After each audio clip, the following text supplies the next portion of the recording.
Deal کرنا پڑتا ہے. تو مشکل ڈفرینٹ ڈائنامکس ہیں, ڈفرینٹ پرابلمس ہیں جو ہر میڈیم کے ساتھ آئی ہیں, اور ان کو عبور کرنا اور سیکھا ہے اور اس کو اوور کم کیا ہے. Sir we are one of those people, وہ بچے ہیں ہم چھوٹے چھوٹے جنہوں نے دا کندہار ہائی جیک کو نیٹ فلکس پہ دیکھا. آئی اسٹل ریمبر, میں نے بھی یہ ڈاکومنٹری نیٹ فلکس پہ سب سے پہلے دیکھی تھی, but you are one of those people جنہوں نے سب سے پہلے وہ پکچر لی اور پھر اس کو اسلام آباد تک پہنچایا. So can you please share perspective some behind the sense جو ابھی تک لوگوں کو نہیں پتہ اس بارے میں؟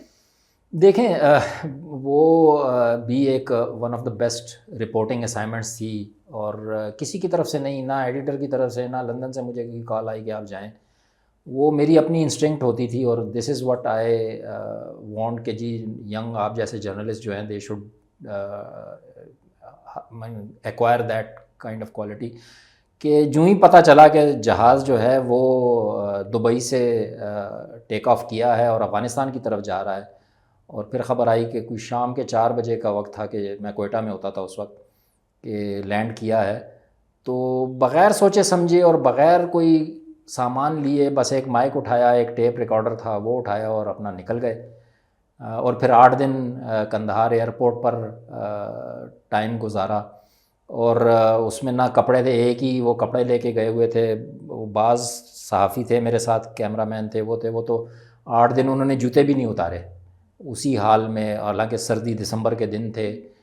فرش میں وہ چپس کا فرش مجھے آج بھی یاد ہے کہ وہ ریڈ کلر کا تھا, اس پہ ہم رات کو لیٹ جاتے تھے بغیر کسی چادر کے, بغیر اس کے, اور 24/7 کوریج ہوتی تھی. جہاز سامنے کھڑا ہے اور بلیٹنس چلتے رہتے تھے, آپ کور کرتے رہتے تھے.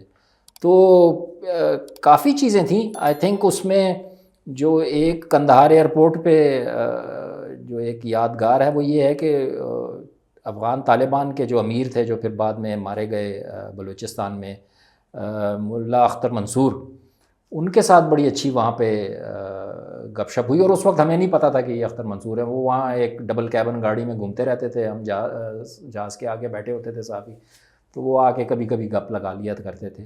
تو ان کے ساتھ ہوئی. وہ اس وقت ادھر کے کور کمانڈر تھے کندہار کے, تو سلام دعا ہوئی.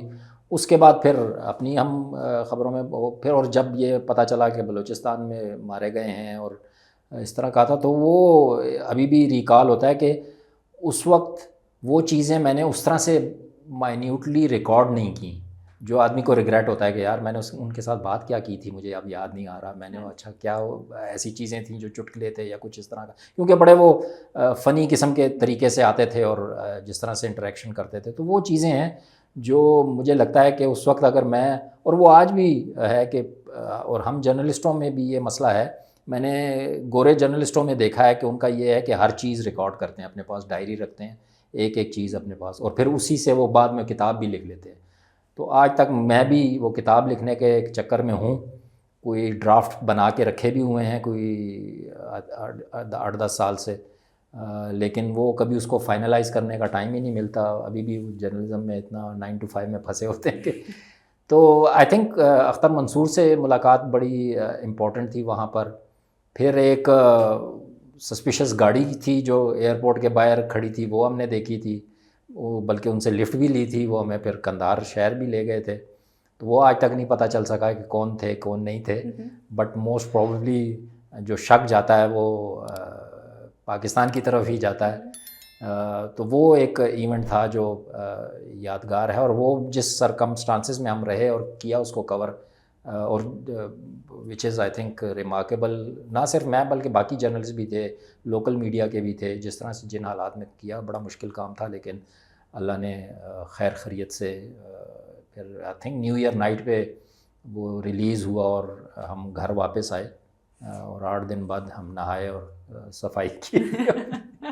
سر آپ نے یہ جو گاڑی کی بات کی ہے بیچ میں, اس کے بارے میں تھوڑا سا اور بتائیں. ان کے ساتھ کوئی انٹریکشن آپ کا جو آپ کو ابھی تک یاد ہے بیچ میں؟ جی, وہ کوئی کام تھا, مجھے کندہار شہر مجھے جانا تھا, آئی ڈونٹ نو سیل لینے تھے یا کوئی اس طرح کی چیز تھی, ریکوائرمنٹ تھی وہ ٹیپ ریکارڈر کے لیے. تو وہ میں ایئرپورٹ سے باہر نکلا تو کندہار کوئٹہ کی جو شاہراہ ہے شہر کی, ایئرپورٹ پہلے آتا ہے, شہر بعد میں آتا ہے. تو ایئرپورٹ کے رن وے جو ہے وہ بالکل, اگر آپ نے پشاور کا ایئرپورٹ دیکھا ہو, رن وے اس کا دیکھا ہو, تو بالکل وہ چیز ہے کہ سڑک آگے سے گزر رہی ہے, رن وے وہاں آ کے ختم ہوتا ہے. تو وہ جہاز جو تھا ایئر انڈیا کا وہ اس کا فیس اس روڈ کی طرف تھا، تو اکراس دا روڈ ایک وائٹ لینڈ کروزر بڑی سی کھڑی تھی. تو وہ میں جب شام کے وقت نکلنے لگا تو وہ بھی سٹارٹ کر کے جانے لگے. تو اس نے پوچھا کہ کہاں جانا ہے، میں نے کہا قندھار جانا ہے. کہ آ جاؤ بیٹھ جاؤ. تو بیٹھا تو پیچھے ان کے جو لگیج والا علاقہ تھا وہ سارا ٹیلی کمیونیکیشن کے ان سے بھرا تھا. You could see. تو وہ آئی مین آفیشیلی تو کوئی نہیں مانتا، بٹ آئی تھنک کہ وہ اس گاڑی کے بیک سے اور جہاز کے کاکپٹ کے درمیان کوئی جو بات چیت ہوتی تھی وہ اس کے لیے استعمال ہوتے تھے اکوپمنٹ. تو وہ ایک ان یوزول ایونٹ تھا کہ وہاں وہ گاڑی کیا کر رہی تھی باہر کھڑے ہو کے، سارا دن کھڑی رہتی تھی. تو وہ ہنچز کے پاکستان ایمبیسی سے تھی یا کونسلیٹ سے تھی، وہاں سے تھی وہ.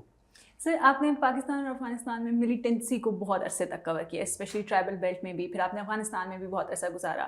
سو آپ کا ایکسپیرینس کیسا تھا آن گراؤنڈ جو آپ نے چیزیں دیکھیں اس میں، اور اس وقت کیا ڈفرینس تھا، اور اب آپ کو کیا لگتا ہے کہ چیزیں کیسے چینج ہوئی ہیں؟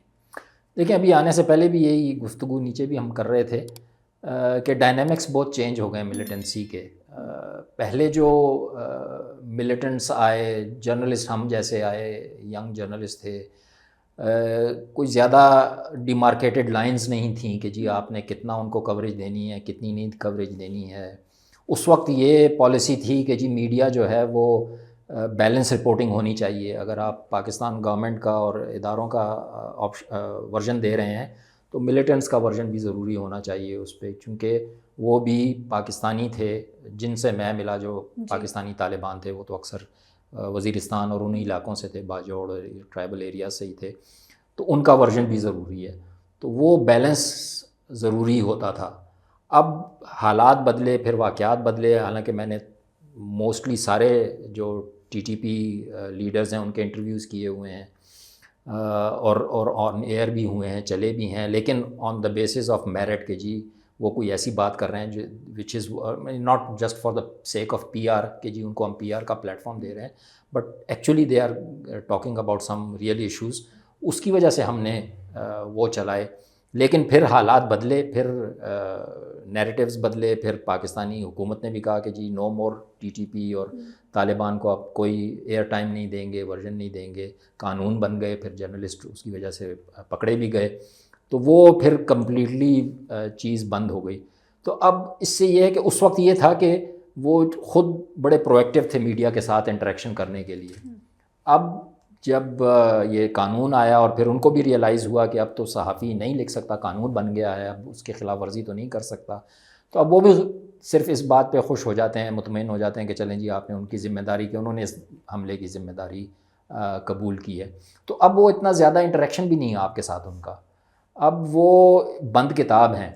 اب میرے جیسے صحافی کے لیے یا اینالسٹ جو بھی ان کے ساتھ انٹریکشن ہوتے تو آپ کو کم از کم ان کی سوچ، بات آپ کرتے تھے، فون ہوتا تھا، کچھ ہوتا تھا، ان کی سوچ سمجھ آ جاتی تھی. ان کے پلانس کیا ہیں، وہ کرنا کیا چاہ رہے ہیں، ان کا لاہ عمل کیا ہے، وہ بڑی چیزیں واضح ہو جاتی تھی. اب وہ مجھے لگتا ہے کہ جیسے بند کتاب ہو گئے ہیں. اب مجھے نہیں پتا کہ ٹی ٹی پی کہاں ہے، اس کا لیڈر کہاں ہے، وہ کیا کر رہا ہے، کیا نہیں کر رہا ہے. انہوں نے بھی رابطے بند کر دیے ہیں. اب اس طرح سے جو ایک پروفیشنل انٹریکشن ہوتے تھے وہ بند ہو گئے ہیں.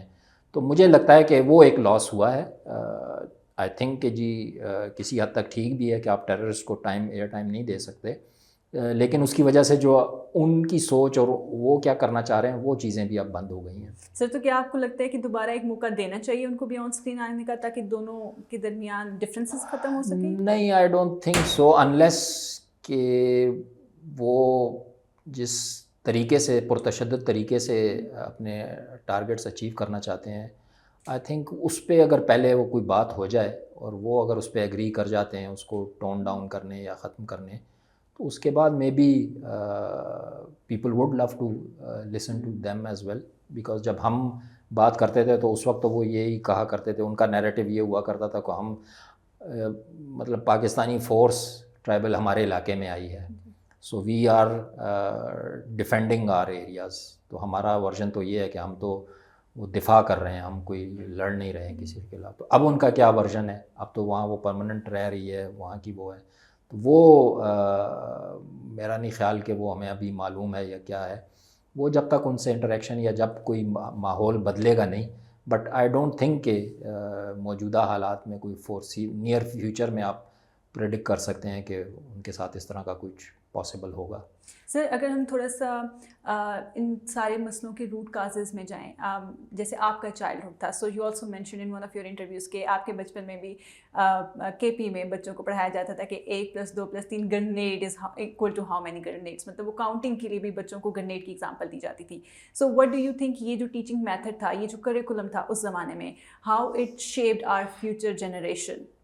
وہ بیسکلی تھا افغان ریفیوجی بچوں کے لیے, ان کے اسکولوں میں یہ پڑھایا جاتا تھا, اور یہ امریکن ڈیوائزڈ کریکولم تھا جو وہاں پہ سکھاتے تھے, اور اس کا مقصد یہی تھا کہ آپ نے ایک لڑاکو قوم پیدا کرنی ہے جس نے لڑنا ہے. اور رشیا آیا ہوا تھا, سوویت یونین اس وقت وہ قابض ہے, تو اس کے خلاف ایک CIA کا ایک پروجیکٹ تھا کہ جی ان کو ہم نے فورس تیار کرنی ہے اور ان کو ہم نے فورسبلی وہاں سے نکالنا ہے. تو وہ اس کا ایک پارٹ اینڈ پارسل تھا. تو وہ اسکولوں میں کتابوں میں وہ 1+1 وہ گرنیڈ کے حساب سے بتاتے تھے, یا کلاشنیکوف 3 کلاشنیکوف 1+1 کتنی کلاشنیکوف ہوئی, تو 3 کلاشنیکوف. تو بچوں کو اس کے ساتھ اٹیون کرنے کی ایک اسٹریٹجی تھی. تو بعد میں ختم ہو گئی جب سوویت یونین نکل گیا افغانستان سے اور چیزیں چینج ہوئیں, اس کے بعد وہ ختم ہو گیا. لیکن یہ ایک وہ اسٹریٹجی تھی, کمیونیکیشن اسٹریٹجی تھی کہ جی افغان بچوں کو ان میں سے ہی اس طرح کے ہم نے پیدا کرنے ہیں جنہوں نے جا کے پھر ریزسٹنس کرنی ہے. سر آپ نے مینشن کیا کہ آپ نے بہت سارے TTP لیڈرس کے انٹرویوز وغیرہ بھی کنڈکٹ کیے ہیں, سو آپ نے تو ان سب کو دیکھا ہوا ہے بڑے کلوز اپ. 1890s کے جو ملیٹنٹس تھے اور پھر اس کے بعد اب جو آئے ہیں, ان میں کیا فرق ہے, ان میں ٹیکنالوجی کا کیا فرق ہے, ان کا مائنڈ سیٹ میں کیا ڈفرینس آیا اب تک؟ دیکھیں سوچ تو سب کی ایک ہی ہے اور طریقہ کار بھی سب کا تقریباً ایک ہی ہے, لیکن پہلے جو تھے وہ بڑے پرو ایکٹیو ہوتے تھے. کوئی آپریشن ملٹری آپریشن ہوتا تھا تو فوراً مجھے انوائٹ آ جاتا تھا کہ آؤ ہم آپ کو وہ علاقہ دکھاتے ہیں جہاں یہ کلیم کر رہے ہیں کہ فلاں چیز تھی یا فلاں تھا. تو وہ ایز اے میڈیا ایک انڈیپینڈنٹ جرنلسٹ آپ کے پاس ایک ٹول تھا کہ you could verify, go there yourself and find. I mean you could still not verify because میں بہت سی جگہوں پہ گیا ہوں. وہ پہلا انگور اڈا کے پاس ایک باغڑ کا گاؤں تھا, سب سے پہلا ملٹری آپریشن وہاں ہوا تھا, وہاں بھی میں پہنچا تھا اور بڑی مشکل سے پہنچا تھا. وہ پولیٹیکل ایجنٹ نے بھی مجھے کہا کہ تم کیسے آ گئے ادھر, منہ اٹھا کے, تمہیں کس نے اجازت دی ہے, یہ وہ ہے. بٹ آئی پرسسٹڈ اینڈ لیکن وہاں بھی پہنچ کے آپ وہ لوکل سے بات کریں یا جو ملیٹنٹس ہیں ان سے بات کریں تو وہ اپنی اسٹوری بتاتے ہیں. انڈیپینڈنٹلی ویریفائی کرنا بڑا مشکل ہوتا ہے کیونکہ آپ ان کے ساتھ آ رہے ہوتے ہیں. تو اگر آپ ملٹری کے ساتھ ہوں گے تو پھر آپ کو وہ والی لائن لینی پڑتی ہے, اگر ان کے ساتھ ہیں تو وہ ہے. تو انلیس اینڈ انٹل آپ اپنے بل بوتے پر وہاں جائیں, جو کہ بڑا مشکل ہے, ناممکن ہے, تو وہ ویریفائی کرنا بڑا مشکل ہو جاتی ہیں چیزیں. تو اب وہ والا مسئلہ بھی ہے. تو اب اس طرح کی کوئی وہ نہیں آتی, آپریشنز وہ اپنے اسی طرح جاری رکھے ہوئے ہیں.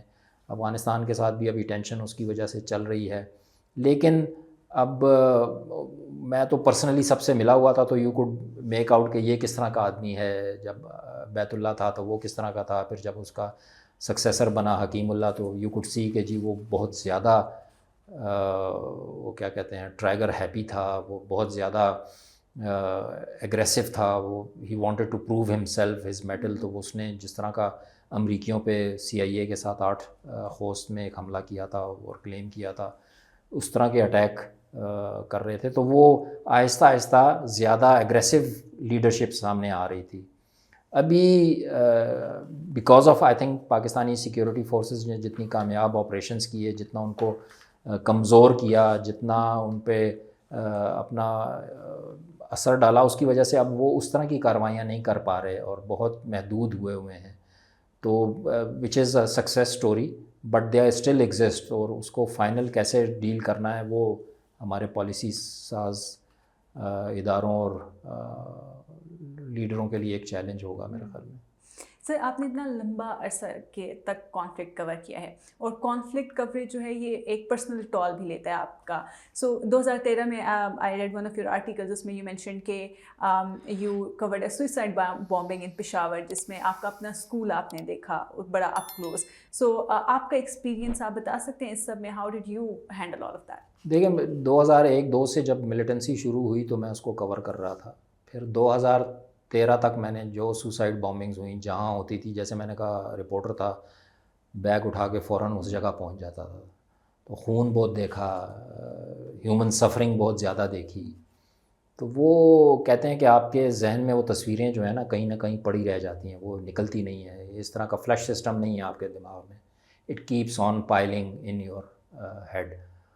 تو وہ یہ ہوا کہ یہ 2013 میں میں ایڈورڈز ہائی اسکول پشاور سے پڑھا ہوا ہوں, میٹرک میں نے وہاں سے کیا تھا. تو اس کے ساتھ ہی چرچ تھا, انگلش مشنری اسکول تھا, اس کے ساتھ ہی چرچ تھا. تو وہ صبح جب ہم جاتے تھے اور مستی بہت ہوتی تھی تو اسکول سے آدھا گھنٹہ پہلے پہنچنے کی کوشش کرتے تھے تاکہ وہ تھوڑا بہت کھیل لیتے تھے ہم وہاں پہ. تو وہ چرچ میں بھی اور آگے پیچھے بھی. تو جب وہ سوسائڈ بامبنگ ہوئی اسی چرچ میں, اور اس چرچ کے احاطے میں کھڑا تھا, تو مجھے مطلب آئی کین اسٹل ویژولائز کہ میں آئی واز فیلنگ لاسٹ, کہ جی مجھے نہیں پتہ میں کہاں کھڑا ہوں, کہیں نرک میں کھڑا ہوں کہ سورگ میں کھڑا ہوں, کہیں ایک جگہ کھڑا ہوں. اور دنیا جو ہے وہ جیسے آپ ویڈیوز میں دیکھتے ہیں آپ کے ارد گرد ریوالو کر رہی ہے, کوئی تابوت لے کے آ رہا ہے, کوئی لاش لے کے آ رہا ہے, کوئی رو رہا ہے, کوئی ڈھونڈ رہا ہے, کوئی پوچھ رہا ہے, کوئی کیا کر رہا ہے. تو اس میں میں کھڑا تھا. تو وہ کہتے ہیں کہ کوئی ایک چیز ہوتی ہے جو آپ کو کر دیتی ہے, ٹریگر کر دیتی ہے. تو بس وہ میرا خیال ہے وہ اسکول اور وہ اس کے ساتھ میرا بچپن اور وہ سارا کچھ دیکھ کے, اور پھر اس طرح کا یہ حال دیکھ کے, اور میرا وہاں جانا بھی ضروری نہیں تھا. وہ BBC انگلش کا کورسپونڈنٹ جا رہا تھا, اس نے کہا تم آؤ تمہاری چھٹی ہے. میں نے کہا یار میں بھی جا کے دیکھ لیتا ہوں. بٹ وہ ٹریگر ہوا. تو اس کے بعد وہ میں نے ایک رائٹنگ لکھی, BBC انگلش کے لیے ایک آرٹیکل لکھا تھا. تو وہ یہاں تو کسی کو اس کی سمجھ نہیں آئی. BBC لندن میں میرے سینئرز نے جب وہ پڑھا تو انہوں نے پک کیا کہ یار یہ بندہ اس ٹراما سے گزر رہا ہے. تو وہ لکیلی میں لندن ہی جا رہا تھا, تو انہوں نے وہاں پھر مجھے ایک سائیکالوجسٹ سے ملوایا اور پورا سیشن ہوا اور سارا کچھ. تو انہوں نے پھر کچھ سجیشنز دی تھیں کہ جی آپ یہ کریں. تو یہ ہوتا ہے, یہ بڑا مشکل ہے. ابھی بھی مجھے نیچے بتا رہے تھے کہ کل پرسوں کسی اگین وہی گوری قسم کی ویڈیو آئی ہے تو وہ ذہن میں پھنس جاتی ہے. تو I try now avoiding watching those videos because it triggers again that kind of trauma in you. تو وہ ایک مشکل وقت تھا. پھر اس نے کہا, ڈاکٹر نے کہا کہ سائیکالوجسٹ نے کہ جی میں دوائیاں بھی لکھ دیتا ہوں. میں نے کہا نہیں دوائیوں کی ضرورت نہیں ہے. وہ پہلے 2 اسٹیپس انہوں نے بتائے تھے, وہ I'll try to deal with it, and till today I'm trying to deal with it without medication or anything, and I'm hopeful کہ I'm doing fine. You will be fine inshallah. سر اگر ہم تھوڑا سا ملیٹنسی کے rise پر آئیں پاکستان میں, سو we have seen کہ after the return of Taliban Pakistan میں دہشت گردی ایک بار پھر بہت زیادہ عروج پر ہے. اور ہم دیکھتے ہیں کہ BLA اور TTP کا بھی ایک نیکسس سامنے آ رہا ہے, کیونکہ یونائٹڈ نیشن سیکورٹی کونسل کی جو ریسنٹ رپورٹ آئی ہے اس میں بھی انہوں نے یہی مینشن کیا ہے کہ TTP کو اور یہ جو ٹیررسٹ آؤٹ فٹس ہیں ان کو افغانستان سے بھی کافی سپورٹ ملتی ہے. تو آپ اس کو کیسے دیکھتے ہیں؟ جی بالکل, یہ اس ریجن کا ایک المیہ ہے کہ ممالک جو ہیں وہ اپنے مفادات جو چھوٹے موٹے مفادات کی خاطر اس ریجن کے امن کو خطرے میں ڈالا ہوا ہے. اور جو اب سپورٹ BLA اور TTP کو افغانستان سے مل رہی ہے, جو ڈکلیئرڈ نہیں ہے, انڈکلیئرڈ قسم کی سپورٹ ہے, تبھی وہ ابھی بھی سروائیو کر رہے ہیں. ادروائز پاکستانی فورسز نے ان کو کافی عرصہ پہلے ہی ختم کر دیا تھا.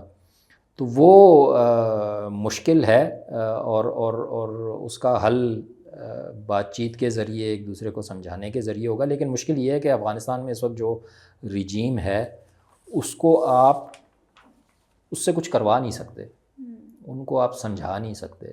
وہ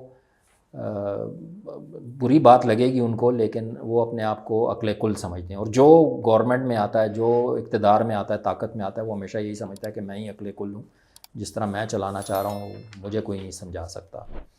تو وہ والا وہ ہے, اس میں نہ وہ خواتین کے ایشو پہ کوئی کمپرومائز کرنے کو تیار ہیں, نہ وہ آل انکلوسیو کسی اور ایتھنک گروپ کو کوئی ریپرزنٹیشن دینے کے لیے تیار ہیں, اور نہ وہ پاکستان کی سننے کو تیار ہیں. تو اس میں جو ملیٹنٹ آرگنائزیشن ہے BLA اور ان کے لیے تو وہ واہ ہے ان کی تو زبردست وہ ہو رہی ہے. تو اسی وجہ سے وہ تھرائیو کر رہے ہیں. اور اس کو اگر ختم کرنا ہے تو یہ سارے ریجن کے لوگوں کو مل کے کرنا ہوگا, کیونکہ طالبان اگر سمجھتے ہیں کہ وہ اس کو ڈیلے کر کے اور اس طرح سے چلا لیں گے تو یہ مشکل ہے. یہ گاڑی اس طرح نہیں چلے گی.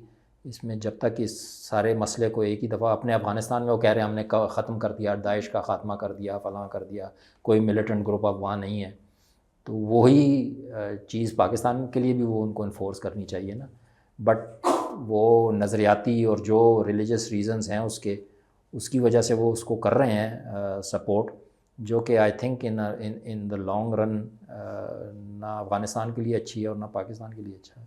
سر اس میں ایک بہت بڑا فیکٹر فورن ایڈ کا بھی آتا ہے, پراکسیز کا بھی آتا ہے. ISPR کی ایک رپورٹ تھی جس میں انہوں نے مینشن کیا ہے کہ دے ہیو پروو کہ فورن فنڈنگ ہو رہی ہے.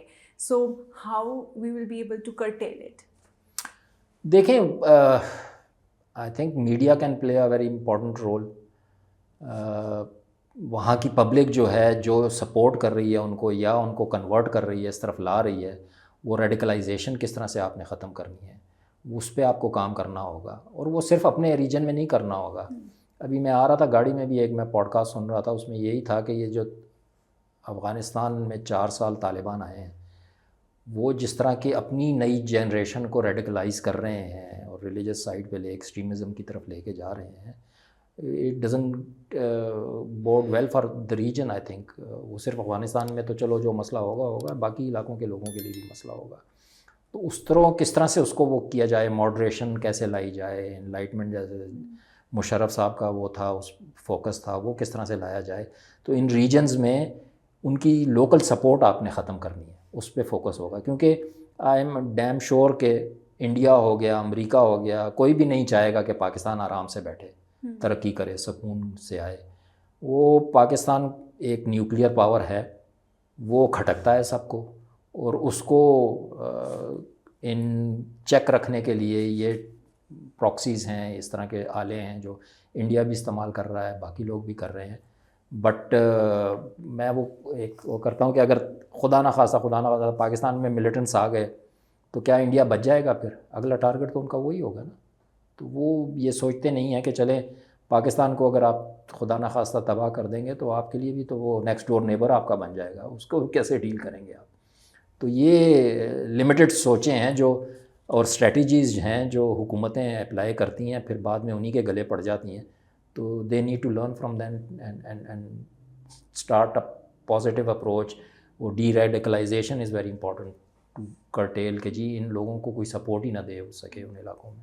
سر آپ نے میڈیا کے رول کی بات کی, سو پہلے کی نسبت دیکھا جائے تو اب آپ کو کیا لگتا ہے کہ کیا تبدیلیاں آئی ہیں فریڈم آف اسپیچ میں؟ How openly can some one come and report on certain things? دیکھیں 100% فریڈم تو کہیں بھی نہیں ہے دنیا میں, چاہے امریکہ میں بھی چلے جائیں آپ, لندن بھی چلے جائیں, کچھ ریسٹرکشنز ہیں. آپ وہاں کی کوئین اور کنگ کے خلاف کچھ نہیں کہہ سکتے. تو اسی طرح کے لمیٹیشنز یہاں بھی ہیں. But we are an evolving country. U K اور امریکہ تو 2 سال سینکڑوں سال کی ہسٹری ہے ان کی, وہ ایوالو ہوئے ہیں, انہوں نے سیکھا ہے اور پھر وہ ہوئے ہیں. ہمارے تو ابھی 75-76 سال ہی ہوئے ہیں. تو بٹ یہ ہے کہ ہم اوروں کے تجربے سے سیکھ سکتے ہیں جو اس پروسیس سے گزرے ہیں اور انہوں نے کیا ہے. تو freedom of speech is very crucial for democratic and sustainable development of a country. اگر میں ڈرتا ہوں کسی MNA کے غبن کو ہائی لائٹ کرنے سے تو یہ ملک تو تباہ ہو گیا نا, ٹیکس پیئر منی تباہ ہو گیا. میں اگر کسی گورنمنٹ پروجیکٹ کی اپوز کرتا ہوں فار سم ریزن, اور وہ پروجیکٹ بغیر کسی ڈبیٹ کے آپ لے کے آ رہے ہیں, بغیر taking the local communities into confidence. Balochistan میں یہی چیز چل رہی ہے نا, وہ لیک آف ٹرسٹ ہے کہ جی یہ اب منرلس کے لیے بھی آ رہے ہیں اور گیس کے لیے بھی آ رہے ہیں اور فلاں چیز کے لیے بھی آ رہے ہیں. ان کو ہم نے پہلے سمجھانے کی کوشش پراپرلی کی نہیں ہے کہ بھائی ٹھیک ہے, اس میں سے اگر ہم 1 روپیہ کمائیں گے تو اس میں سے 8 آنے آپ کے ہوں گے, 8 آنے ہمارے ہوں گے, آپ کو بھی فائدہ ہوگا, ہمیں بھی فائدہ ہوگا. اسٹیٹ کو کوئی اس طرح سے کرنا ہوگا ان کو اور قائل کرنا ہوگا, تو تبھی چیزیں آگے بڑھیں گی. تو آئی تھنک ڈیموکریسی اگر ہم کلیم کرتے ہیں اور ہم نے رہنا ہے as a democratic country, freedom of speech is very very important, very crucial. اور اگر مطلب ایک ہمیں یہ بھی تھوڑا سا کرنا ہوگا, بعض صحافی یہ بھی میں نے دیکھے ہیں, خود دیکھے ہیں, اور یہیں اسلام آباد میں دیکھے ہیں کہ جب سوشل میڈیا آیا تو وہ سمجھے کہ جی سوشل میڈیا کا مطلب ہے کوئی لمٹ نہیں ہے, کوئی قانون نہیں ہے, آپ جس کے کپڑے اتارنا چاہیں اس کو آپ ننگا کر دیں, جس کے خلاف بول سیں بغیر ثبوت کے آپ بولنا چاہیں بولیں. پھر انہوں نے ریئلائز کیا کہ نہیں, even on social media you need to be responsible. تو جب تک آپ کے پاس سالڈ ایویڈنس نہیں ہے, چیزیں نہیں ہیں, تو صحافی کو بھی یہ سیکھنا چاہیے کہ جی freedom of speech doesn't mean کہ جی میں جو منہ میں آئے بک دوں. پہلے آئی نیڈ ٹو, کہتے ہیں نا, پہلے تولیں پھر بولیں. تو جب تک میرے پاس سالڈ ایویڈنس نہیں ہے, چیز نہیں ہے, I shouldn't be raising fingers and pointing out کہ جی یہ تو میرا حق ہے, مجھے لگتا ہے یہ بندہ کرپٹ ہے. اب اس سے تو کوئی کرپٹ نہیں ہو جاتا نا. You have to bring evidence. اور وہ عمران خان جیسی رجیم کا بھی میں کہتا ہوں کہ جی 4 سال رہے, انہوں نے اگر دوسروں کے خلاف ایک نیریٹو بنایا کہ چور ہیں, ڈاکو ہیں, یہ سارا کچھ ہے, تو انہوں نے کتنوں کو عدالتوں سے سزائیں ہوئیں یا پروف ہوا یا کیا ہوا. تو وہ ایک مسئلہ ہے پاکستان میں کہ لوگوں کو فریڈم آف اسپیچ کی جو انز اینڈ آؤٹس ہیں وہ پہلے سمجھنے چاہیے. اس کے بعد وہ کیسے پریکٹس ہوتا ہے, اس کا کیا طریقہ کار ہے, وہ سارا سمجھنے کے بعد ہی you can really benefit from that kind of freedom of speech. Sir آپ نے بلوچستان میں نیریٹو بلڈنگ کی بات کی, سو آپ کو کیا لگتا ہے کہ میڈیا کس حد تک اس بلوچستان میں نیریٹو بلڈنگ میں سکسیزفل رہا ہے ٹو کاؤنٹر دی ایکسٹریمزم؟ دیکھیں ابھی بہت کام ہو رہا ہے وہاں پہ, لیکن میرا نہیں خیال کہ صحیح طریقے سے کام ہو رہا ہے. آپ اسٹیٹ انسٹیٹیوشنز یا اسٹیٹ میڈیا کے ذریعے وہ چیزیں نہیں کر سکتے. You have to first establish an independent media جس پہ لوگوں کو ٹرسٹ ہو کہ جی یہ میڈیا ہے, یہ میڈیم ہے, یہ خبر کدہ ہے, یہ کسی کی سائڈ نہیں لیتا, یہ بیلنسڈ ہے, یہ دونوں سائڈوں کا ورژن دیتا ہے, یہ کوئی غلط بات نہیں کرے گا.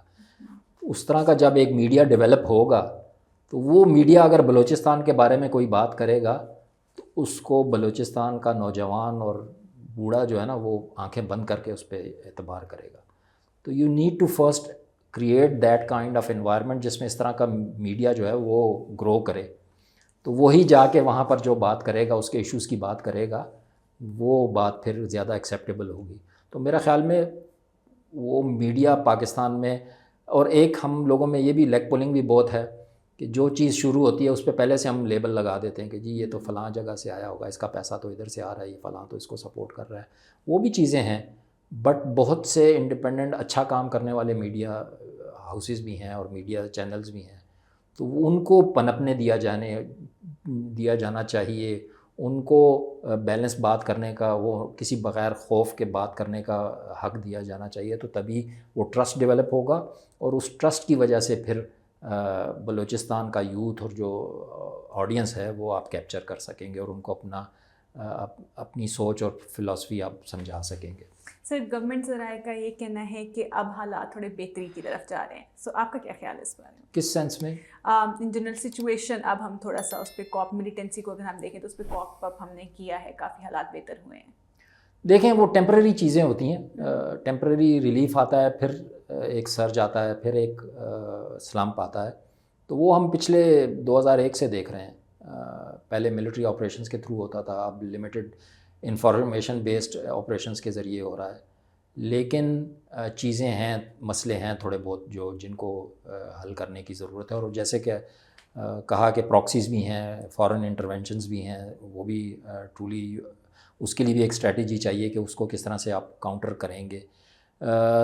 لیکن یہ ہے کہ بہتری میں اس وقت کہوں گا جب پاکستان میں صحیح جمہوریت آ جائے, اور صحیح جمہوریت کہ جس ووٹر نے ووٹ دیا ہے اس کو پتہ ہے کہ میرا ووٹ جو ہے وہ صحیح جگہ پڑا ہے اور کاؤنٹ ہوا ہے, تبھی وہ آپ کے ساتھ ایلیجنس اور آپ کے ساتھ لائل ہوگا. تو اس طرح کی جب تک جمہوریت ڈیولپ نہیں ہوگی, I think we are far away from that scenario, but we need to work toward that, otherwise time we are losing fast.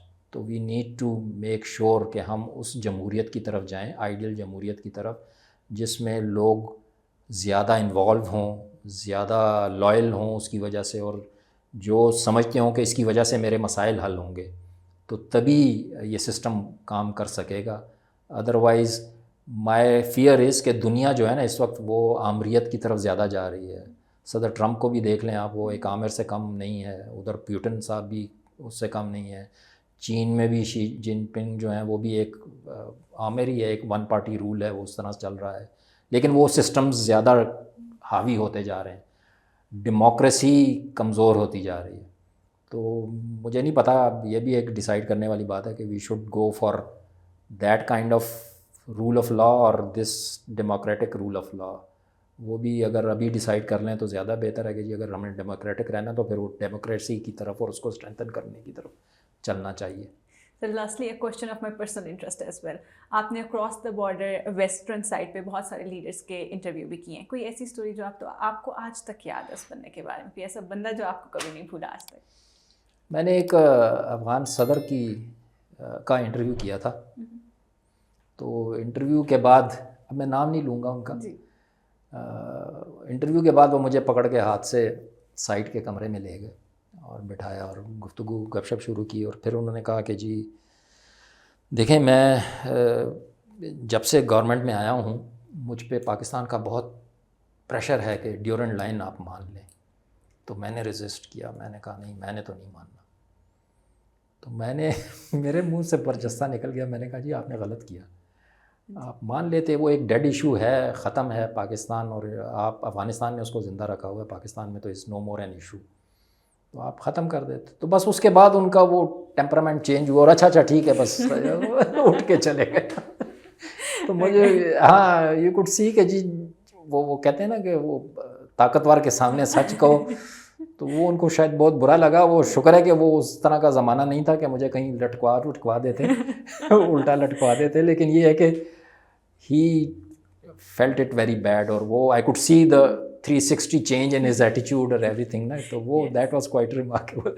Thank you so much, sir. It was really nice meeting you, and thank you so much for coming. Thank you for having me. Thank you so much, ناظرین. آپ اپنی رائے سے ہمیں ضرور آگاہ کیجیے گا. تب تک کے لیے دیکھتے رہیے خبر قدر.